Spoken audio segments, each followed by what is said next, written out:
Call on Government Order of the Day, number 1. Local Government, Auckland Transitional Provisions Amendment Bill, third reading. The Honourable Louise Upston. Mr Speaker, I move that the Local Government Auckland Transitional Provisions Amendment Bill be now read a third time.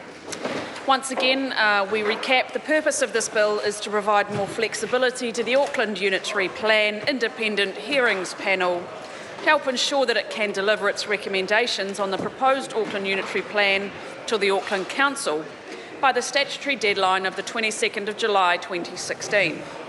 The Auckland Unitary Plan is the largest and most complex plan in the country, and Mr Speaker, it is appropriate that we make sure we do everything in our powers to ensure it's delivered on time. In order to achieve this, the bill has three main components. Firstly, the bill reduces the quorum required for hearing sessions from 3 members to 2 members. Secondly, it will allow an increase in the possible number of appointed hearings panel members from 7 to 10, excluding the chairperson. And thirdly, the bill will enable the hearings panel to make its recommendations on the proposed Auckland Unitary Plan in stages, after hearings are completed on a particular topic, rather than in one final report.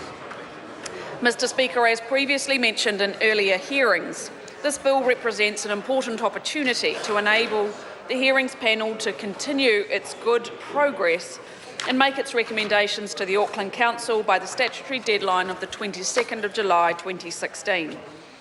It is also of unprecedented importance in our country's plan making, and it has the potential to set a high bar for future plan making. I am grateful for the efforts of all those who have contributed towards the successful package of this bill to date. My thanks go to the officials who have worked on the policy development of this proposal in the bill and to the drafters who worked on the detail of the legislation. I also want to acknowledge the work of the Independent Hearings Panel in Auckland. Finally, Mr Speaker, I would like to thank all of you who worked with me in this House to enable this bill to have its third reading here today. Mr Speaker, I proudly commend this bill to the House. The question is that the motion be agreed to.